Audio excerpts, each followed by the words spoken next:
Hey, thanks for checking out this podcast we call Mountain Movers.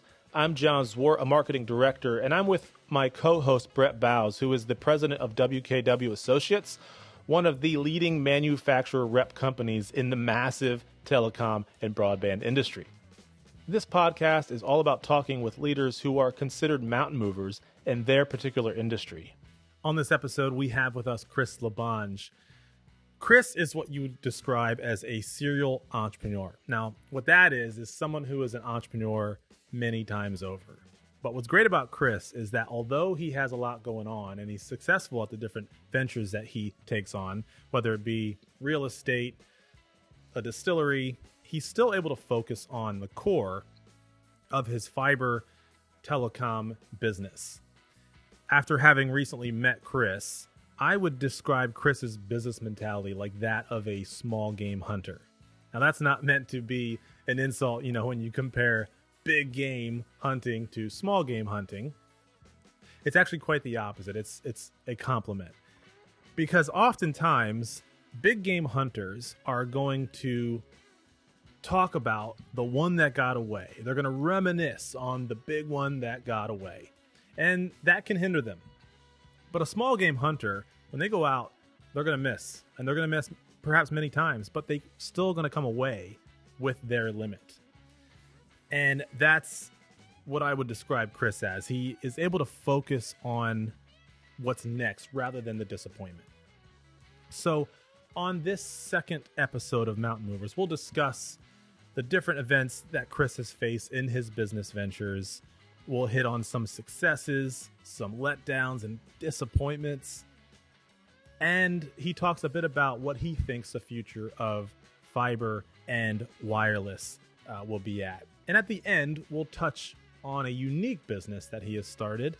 So if you like what you've heard so far, stick around, give it a listen, and don't forget to like and subscribe. Chris, thanks for joining us. You are our very first guest on Mountain Movers. So it's you're a guinea pig, as Brett just said. And I thought it'd be good for our listeners to get to know who you are a bit, and myself, honestly, too, because you and Brett have known each other for a little while. And actually, how long have you guys known each other?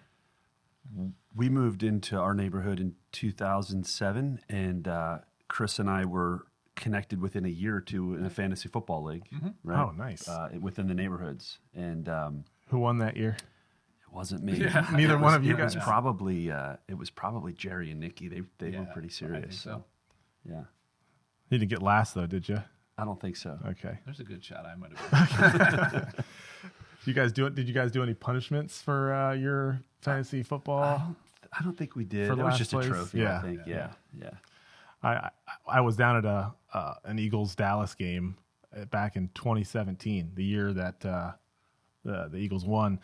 But it was the last game of the regular season. Games didn't matter at that point because we were already set. And my brother and I, we pull in the parking lot. It's just madhouse because it's Dallas. Dallas is in town. And this one group of guys had their buddy dressed up in a Dallas jersey, and he lost his fantasy football league, and people were throwing hot dogs, mustard, beer, ketchup. And it was negative degrees that day. I felt so bad for the guy. It was crazy. Wow. Yeah, fortunately we didn't have that type of situation. I'm not sure I could have. I think we didn't know. Nobody knew each other well enough to head in that direction. Yeah. Now mine doesn't have punishments either. My league, but So we've known each other almost 15 years. Okay. Well, I just met Chris yesterday. So in preparation, I did a little bit of research on who you are a little bit, and I think I knew that whoever we would have or whoever we have in the future on the Mountain Movers podcast, I know they're going to be guys or women that are just hard workers and they're go-getters, but you have a lot going on. Holy smokes. Yeah, that's for sure. So tell us a little bit about, what you're involved in, whether it's in the telecom market, outside the telecom market. Just what do you got going on? Yeah, absolutely. Sure. Well, first of all, congratulations on your podcast. Thank you so much for allowing me to be your first guest. Yeah. Quite honored. So appreciate that. Myself, I would say telecom is the primary business, that I'm in. It really started for me in about 2001. Back at that time, I had a software development company. Actually, I went to school for accounting because I wanted to start my own business, and I was kind of told that if I wanted to do that, it made a lot of sense to make sure I had a strong kind of financial background. So I went to school for accounting. While at school, we myself and three other individuals started a software development company. So at the time, websites were being created. No one really knew how to do them. Was all created by the younger generation, and search engine optimization was a big part of how you were found. So we got together and we created a business called AdTel, which stood for advertising and telecommunications. And from there, we started building websites and doing search engine optimization. And through that, we had a couple decent sized customers. They came to us and looking for custom software development. And one of those was a custom manufactured goods website. So what they would do is they'd find buyers and suppliers that, and then kind of bring them together. So what we did is we built one of the first websites to allow someone to upload a 3D CAD image to a website and allow any custom manufacturer around the country or the world bid on that project.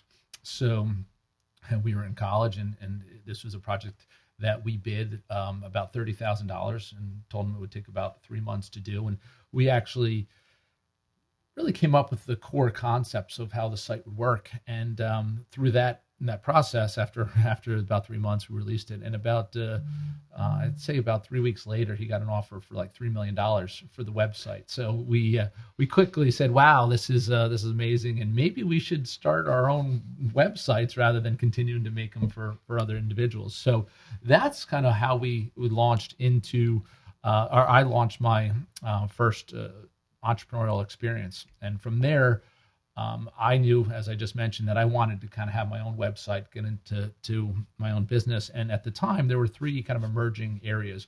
One was construction, one was the medical industry, and one was telecom. So I looked around across those three different areas and tried to find a URL that I could leverage and make a business around it. And fiberoptic.com was the one that I found. It was basically a phone book of fiber optic companies. It had no revenue model or way of monetizing itself. So I approached the owners and said, "Hey, I'd like to propose an idea to you. I think I can monetize your website or your URL if you give me a chance." So started out with a small percentage of the business, but then wound up buying most of all of fiberoptic.com now. And from there, we launched into the fiber optics industry without a whole lot of knowledge or experience about it. It was just kind of a desire and an opportunity that I felt like I could market through search engine optimization and a good URL, into a industry that was, to me, pretty substantial at the time and had a lot of opportunities for growth. So that's kind of what launched it. And now today, 20 some years later, fiberoptic.com is still a distributor. We still sell a lot of fiber optic products. We're probably one of the largest training companies in the fiber optic industry now. It used to be the Light Brigade. It was owned by AFL that Brett's familiar with. But that model is really pretty profitable for us, and it's an area that we continue to see growth in because it's a service model versus just products. Everybody's going on Amazon now. What used to be a great business model for fiberoptic.com and distribution has shifted to Amazon. Everybody just goes there to find the products, best price, free delivery, all the things that fiberoptic.com was kind of known for back in the day. So we've shifted into services. We do installation, testing, splicing, and some of the training things. So yeah, it's been a fun ride, and there's a whole side of the house that if we have time, maybe later on, we can kind of get into with some real estate development, and I own a distillery and a couple other things. But I would still say my paychecks and what supports my lifestyle comes from the telecom industry. So it's first in my heart for sure. Yeah, I saw that you had a training it's almost like a college. It's almost what it appeared like. You had like 25 pages of classes and different places all over the country where technicians, I'm guessing, or people that want to learn the business come in and talk a little bit about that. I thought that was very interesting. Yeah, so that came from initially the idea that somebody would buy a splicer or an OTDR from us at fiberoptic.com, and they would then say, this is great. How do I use it? So then we started training people, and my wife's a teacher. And at the time, I'd kind of listen to her and kind of her background, and she'd talk about how you teach and how people learn differently, and how you have these rubrics and matrix and all ways to analyze things. And obviously, the telecom industry is not that type of business. It's usually guys out there working hard, bucket trucks and things of that nature. The approach to training is typically very straightforward. Here's how you do it. Let me show you. Right. So this was something that I said, I want to take a different approach. I want to make sure that students get as much hands-on, time with the equipment, because that's important to them. But that, you have to take an approach to allow the technician the opportunity to diagnose the problem based on some level of knowledge that we've given him. So the physics of fiber optics and how light travels through the glass and things of that nature is incredibly important to really diagnose what the issue might be. If you have loss or you have no signal, is it just because of power and not enough power, or is it because there's attenuation in the system, or is it because of distance and you have modal dispersion, or something on single mode or multimode? So there's all these different ways that something failing needs to be you have to go through a troubleshooting process. And what we really wanted to do was help people know how to analyze and troubleshoot fiber. That's really what was the big driver of our school. And then from there, to your point, we've developed programs so that you could kind of advance. So if you want to have a basic level of information, or you wanted to be kind of an expert in OTDR, reading OTDR traces, there's progressions and tracks that you can follow within the Fiber Schools program. So that's kind of the way that we developed it, and we really try to be hands-on. So in all of our classes, every student gets his own OTDR and Fusion Splicer in front of them, and I think that makes us very unique. Most people, a lot of community colleges, or have gotten into fiber training, things of that nature, you maybe have one splicer per class of maybe 10 students. We really want to make sure everybody has the chance to splice an enclosure. It takes time. So in a couple day class, they have enough time and they have the right equipment to be able to do that, on an individual basis. So that's important for us. Not knowing anything about the telecommunications industry or fiber or whatever, you're just kind of thrown into this because of the success and the vision that you have, which is ultimately maybe a testament to again, this is a lot of times what mountain movers do is they can gauge the culture, right? They know what's next, or they know what will be the next thing. So clearly you guys had that right from the get-go. So how did that set you on a path to where you're at maybe today? Yeah, I think the entrepreneurial side is what drives it, to your point. So one is, by definition, entrepreneurs, are risk takers. So I just think that I don't have that fear of failure. I don't have that fear of trying something. My father, started his own business, so I think it started very young. I knew, when I was young, that I wanted to start my own business. He actually started the company that put the little soaps in hotel rooms, back in the day. So he and two uncles, started that and was successful, and they went public from that. And from there, I wasn't going to work there. I knew I kind of wanted to do my own thing. And my uncle was the accountant for the business, and he was the one that kind of said, "Hey, listen, if you want to do something on your own, you should probably get a background in finance or accounting, something along those lines. Then you can do whatever you wanted to do in that vein." So that's kind of where it started for me. So even in college, we were sophomores in college. It was just some kids on the floor.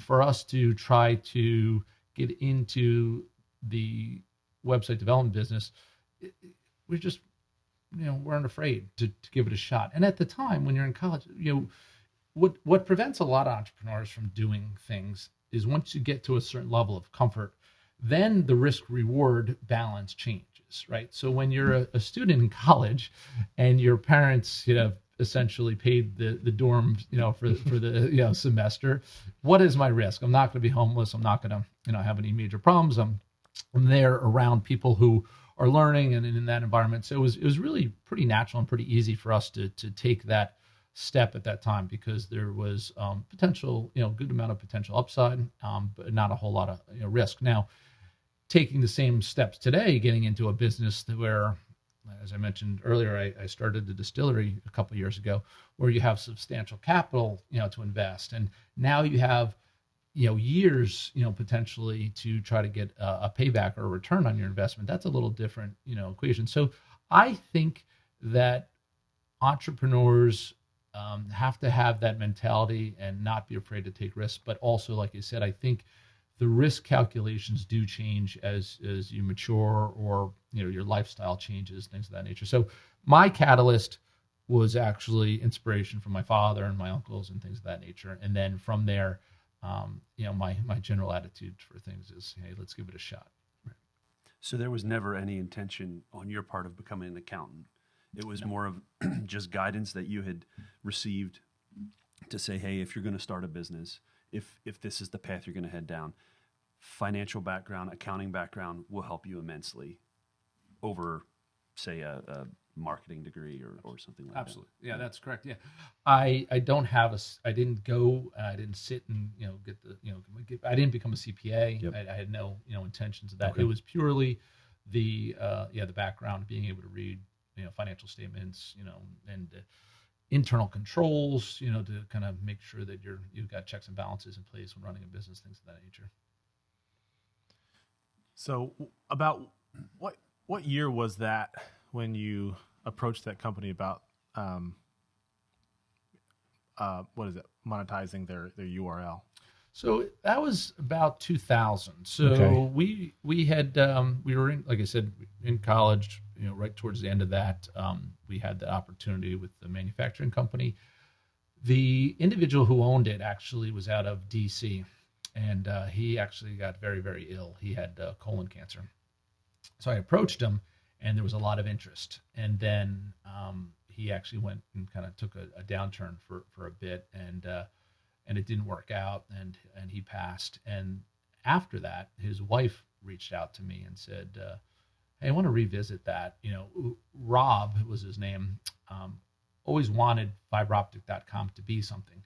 So he actually had a different business in DC and was consulting and did other things. And but he was a fiber optic engineer, and fiberoptic.com was always something that he wanted to give back to the community. At the time, with websites, it was part of the way that you got traffic, right? It's what do you if you want to sell something, or you want people to find you, what are you giving back to the greater community? So that fiberoptic.com as a listing of people within the industry was what he was using to kind of give back for his other primary business. And so she came back to me and said, hey, Rob really wanted to do this with you. The timing wasn't right and things didn't work out, but I'd like to, follow through with that. So in 2001 is about when we were able to, put the deal together, and I took over operations of fiberoptic.com, and we launched actually a RFQ website, request for quote website, where people could come and bid. Our hope was that you would come to fiberoptic.com and say, I want to build a network in my town, in my community, and whatever it is. And you'd say, this is the project, I'm putting it out there for bid. And you'd get people who would bid on the services, on the products, on, all the different elements of that. But in 2001, it was right at the time where the dot-com bubble burst and everything blew up. So we were trying to find these. It was essentially an effort to find buyers and suppliers. So we'd go out and find people who wanted to, sell product and bring them in, and then we'd have to drum up, interest on buyers. And we had tremendous demand on the supplier side. Everybody wanted to sell product, because the market was drying up and they wanted to get rid of product. That was, this is the time I think where it literally, I think they said like Cisco was buying up used equipment and just destroying it to try to prevent, Wow. price degradation.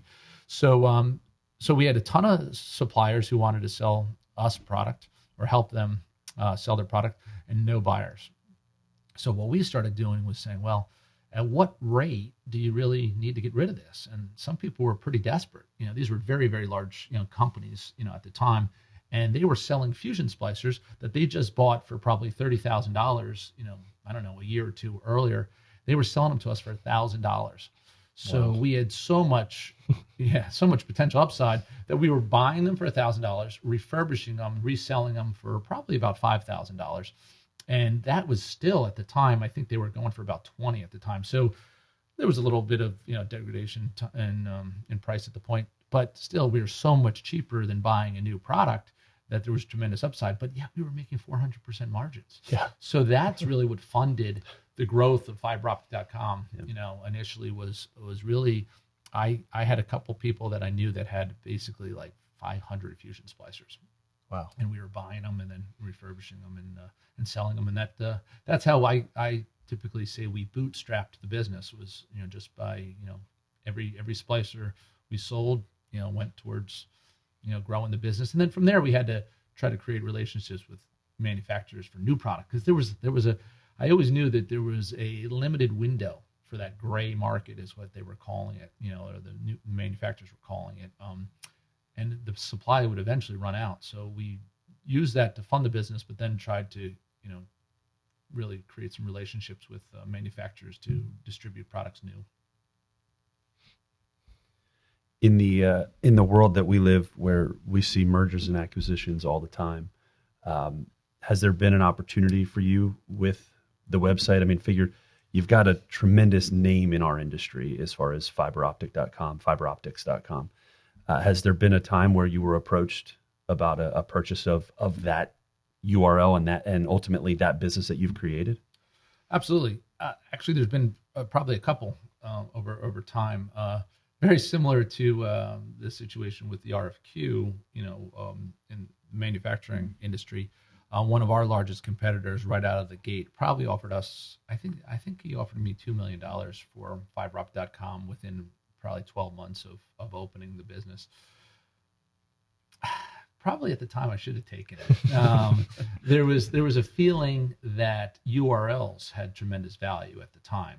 So, it was like, well, what's the URL worth? And, and like I said, that's all changed now with, Google and Amazon, everybody going there. But we really felt and probably overvalued the URL at the time. So we didn't do it. Now, we put a lot of effort in, but for the return on time, we could have taken that $2 million and, because I'm not afraid to get into other businesses, could have probably used it in some other areas. But what happened is we did keep with it, and we grew, and we were doing about $10 million in sales of products, within about 3 years. So that was good. But, now, the market has changed. And like I said, products, the margins in new product, we were making so much profit on the used equipment. But once you got into the new equipment, we were making 10%, 15% on a new product. And that was a lot harder. So we started selling a lot more product, but we weren't necessarily making any more money, and that became, kind of a cycle that we got into. So one of the things that we've, done from there is actually started another business called Precision Rated Optics, which was our internal brand of products where we can maintain a little bit more margin and grow, because a business needs, at least 20%. I mean, your overhead's probably 18% on a business, so if you're getting 15 or 10 on a product sale, you actually are just on a, hamster wheel. You're just, you're going around and around, and you're selling and you're paying your bills and things like that, but it's really hard to grow.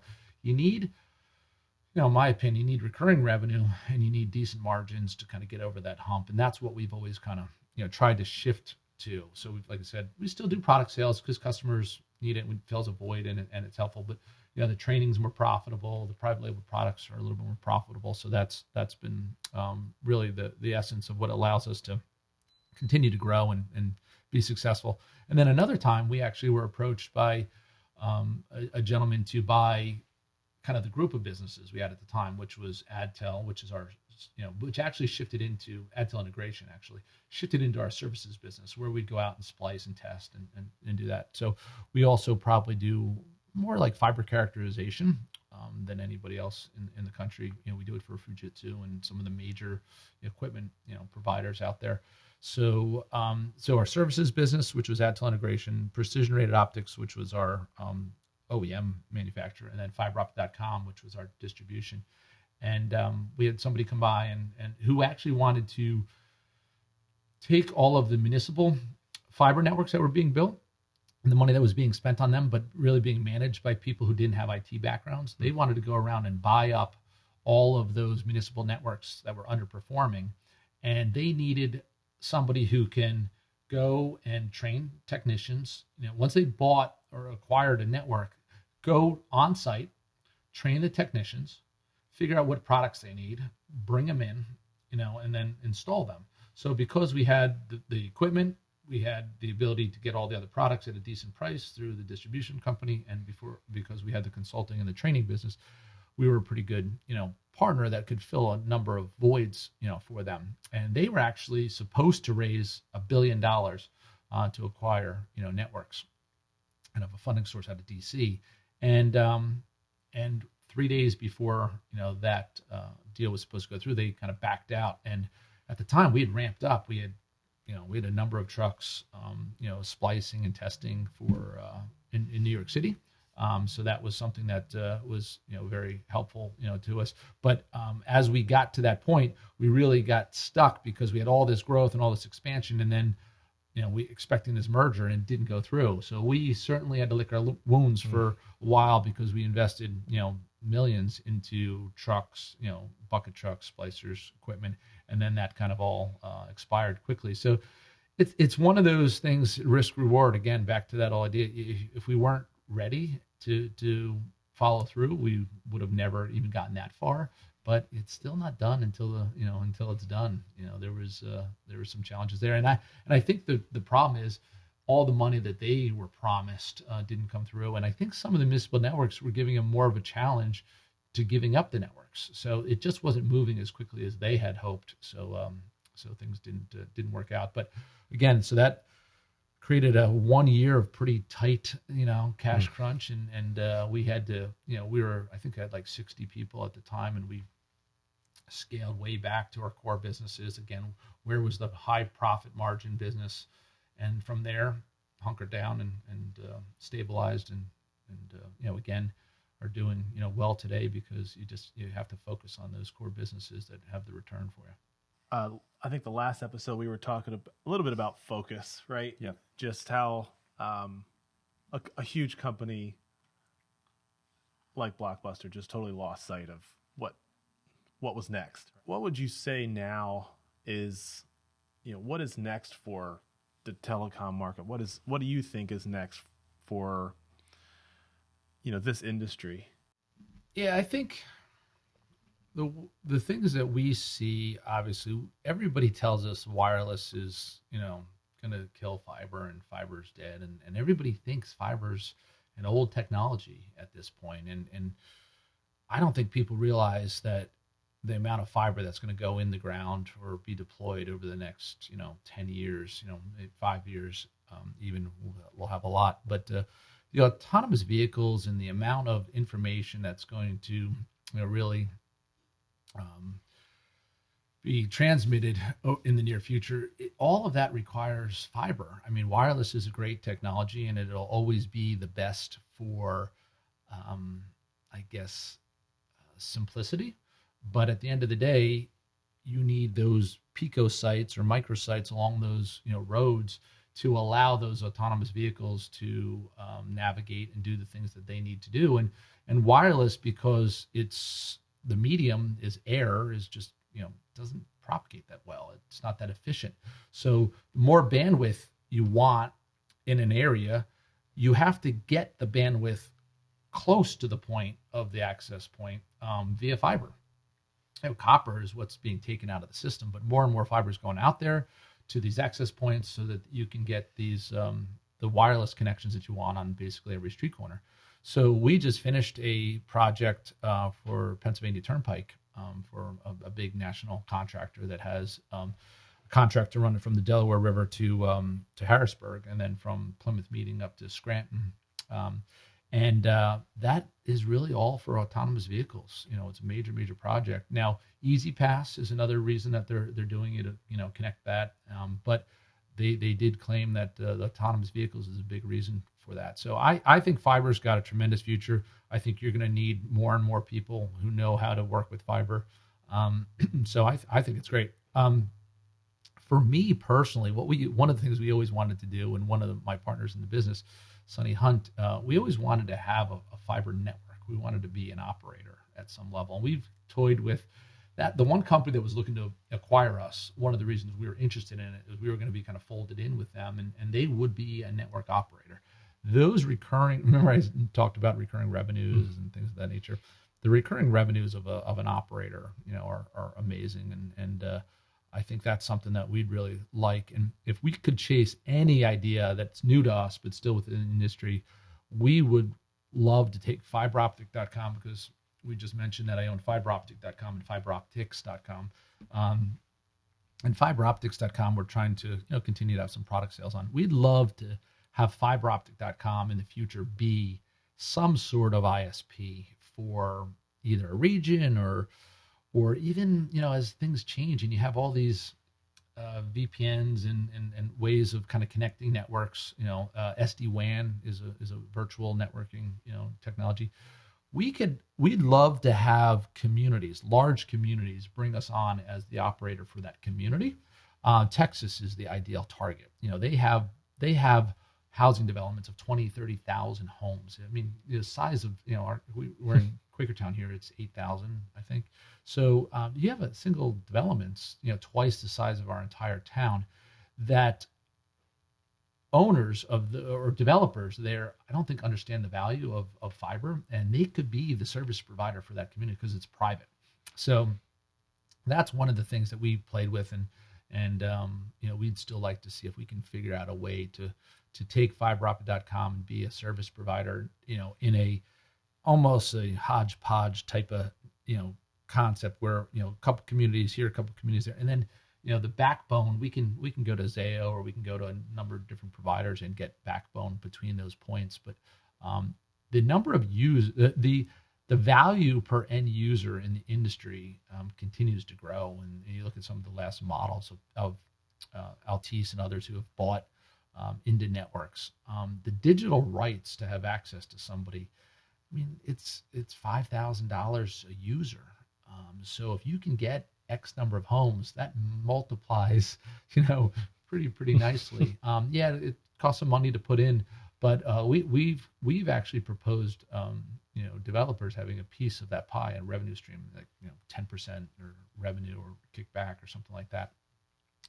But that to me is the opportunity, in the telecom for individuals like me, entrepreneurs that want to get into it. You're not going to get into it and go up against the big guys. They have tons of infrastructure in place, and they'll do very, very well for that. But there is some opportunities within the industry for people who have unique, different ideas and know how to monetize it and bring value to maybe participants who didn't realize there was value there, like developers, who have these large farms, ranches, I guess. Yep. It would be in Texas. These large ranches that, as they get developed, they can put all the infrastructure in that they want. Almost going back to the one thing I remember as cell towers started to take off is that everybody was thinking, oh, if I could just have one of these providers come and ask me if they can put a cell tower on my property. Mm-hmm. It's kind of in that same light, only instead of just providing the space, the actual land, you'd be providing the service or helping to provide the services to a world that is truly digital and connected at this point, right? I mean, our kids don't watch TV on our TVs. I don't know why we even have big TVs anymore, because the other night, Maddox and I are watching a movie, and he's like this on his phone. It's like, hey, right out in front of you, you know. But that's truly that's who we need to service, right? That is one of the, I think, the biggest reasons, and you hit the nail on the head. Wireless is not wireless, right? Wireless is very, very connected with fiber optic cable. In order to be able to stream what we're streaming and the overall bandwidth that is required today, we need to have that density in our network and ultimately in that wireless space. Absolutely, yeah.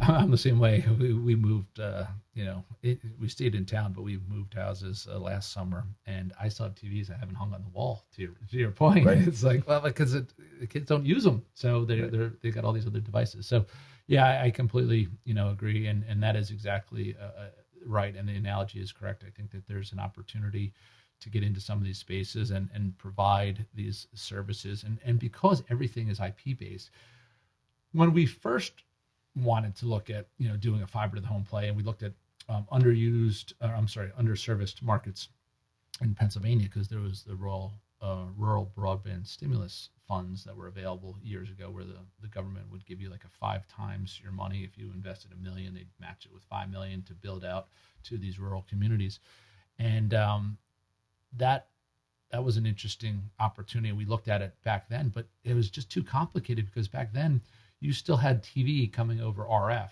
and you had you had telephone service, and bringing all three together was challenging. But now with everybody's got voice over IP or no home phone, and TV is now IP based, and everybody's stream service. It really is. Internet's really the only thing that really most homes need nowadays. So it's really simplified that whole thing, because back in the day, when we looked at it, you'd have to put a head end in, for the cable television. It was a couple $1 million for that. And then when you brought it down, you still had to pay all these fees to all the content providers. So let's say on $100 a month bill back in the day, we always would say it's like $33, split up. You maybe made $5, off of the TV. And so you'd pay, $28 for the content and charge, in your whole bundle, it was worth all the profit was on the internet, side. So the phone was kind of a little bit better margin, but not a whole lot. And then all the real profits came from the IP. And if that's all you need to do nowadays, there are these opportunities. And we actually are the internet service provider for a couple campuses. So down in Springhouse, Pennsylvania, we worked with a developer, and they bought the campus. It has 14 buildings. And we bought 10 gigs of internet. We have 2 10-gig circuits that come into the campus, and we provide the internet, to those different businesses on there, because they didn't want every vendor coming in, trenching and digging up and things of that nature. So I know some of the products, talk to Mike about some of the products you sell, with the Durline and the fiber jetting. I think that's a really great opportunity for, you guys to go after some of those markets. The developers who are building these campuses, to have that infrastructure that they can jet in and take out as they need, is really, I think, an important thing. And the bandwidth needs are going to be there, so they're going to continue to have to bring more and more fiber in. But I think that technology and that change and that market is good. So yeah, we are providing a micro ISP service now, but we'd love to get 20,000 homes somewhere. Yeah. Brett, anything else? No, I think the story is amazing. I mean, we didn't even hit the distillery. Maybe we'll do a chapter 2 of this episode at some point. But I'd love to hear a little bit more about some of the other diverse business opportunities you've become a part of. But yeah, no, I certainly appreciate the time and the insight.